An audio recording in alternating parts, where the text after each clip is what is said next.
오늘은 시편 69편 1절부터 18절까지의 말씀을 함께 나눠보겠습니다. 오늘 본문 1절을 보면 다윗은 이렇게 시작합니다. 하나님이여 나를 구원하소서. 물들이 내 영혼까지 흘러 들어왔나이다. 다윗은 자신을 깊은 물에 빠진 사람으로 묘사하고 있습니다. 조금 허리까지 차오른 물이 아닙니다. 숨이 턱까지 차오르는, 이러다 정말 죽겠다 싶은 그런 상황입니다.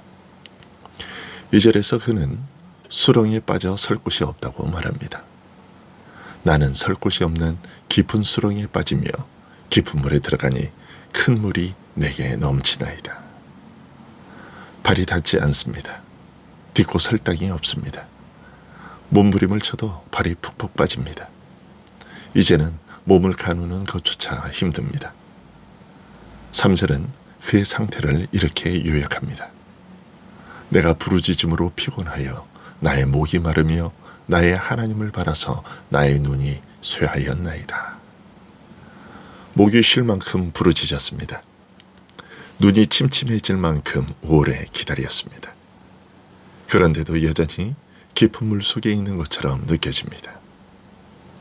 여러분, 우리가 새벽마다 하나님 앞에 나아올 때 때로는 우리의 마음도 이와 같지 않습니까?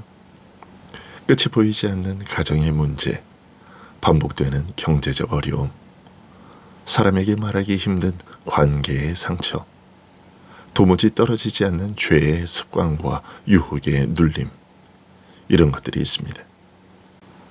기도는 계속하는데 형편은 당장 달라지지 않고 마음은 더 지쳐만 가는 것처럼 느껴질 때가 있습니다. 다윗은 그 순간 자기 감정을 숨기지 않았습니다. 하나님이여 나를 구원하소서. 이 한마디로 그 위기를 정직하게 맞이했습니다. 위기의 순간에 우리에게 필요한 첫 번째는 괜찮은 척이 아닙니다. 하나님 앞에서 솔직하게 수렁을 인정하는 것입니다. 주님, 저는 지금 깊은 물 속에 있습니다. 제 힘으로는 설 곳이 없습니다. 이 정직한 고백이 믿음의 시작이요 위기 탈출의 시작입니다.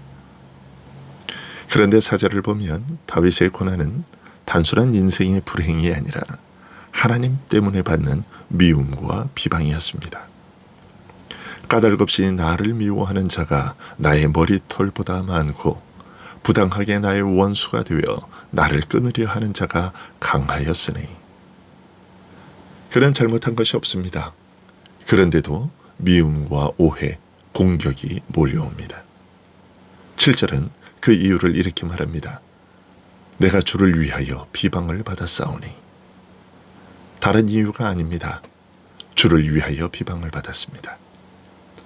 하나님을 믿는다는 이유로, 하나님 말씀대로 살려고 한다는 이유로, 교회와 예배를 소중히 여긴다는 이유로 오히려 손해를 보고 조롱과 비난을 당합니다. 9절은 이렇게 기록합니다. 주의 집을 위하는 열성이 나를 삼키고 주를 비방하는 비방이 내게 미쳤나이다. 하나님의 집을 사랑하는 열심 때문에 그 열심이 오히려 자기 자신을 집어삼킵니다.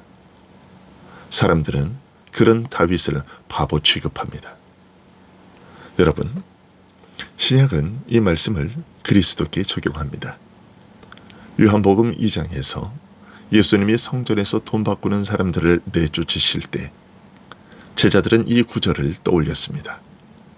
주의 집을 사모하는 열심이 나를 삼키리라. 로마서 15장 3절에서 바울은 이렇게 말합니다. 그리스도께서도 자기를 기쁘게 하지 아니하셨나니 기록된 바 주를 비방하는 자들의 비방이 내게 미쳤나이다 함과 같으니라. 즉 시편 69편의 고난은 결국 우리 주 예수 그리스도께서 받으실 고난을 예표한 것입니다. 예수님은 아무 죄도 없으셨지만 하나님의 아들이시고 아버지의 집을 사랑하셨다는 이유로 세상으로부터 미움을 받으시고 십자가에 버림받으셨습니다. 그러므로 하나님을 사랑하기 때문에 여러분이 억울한 일을 당하고 있다면 그것은 그리스도를 조금 더 닮아가고 있다는 증거이기도 합니다.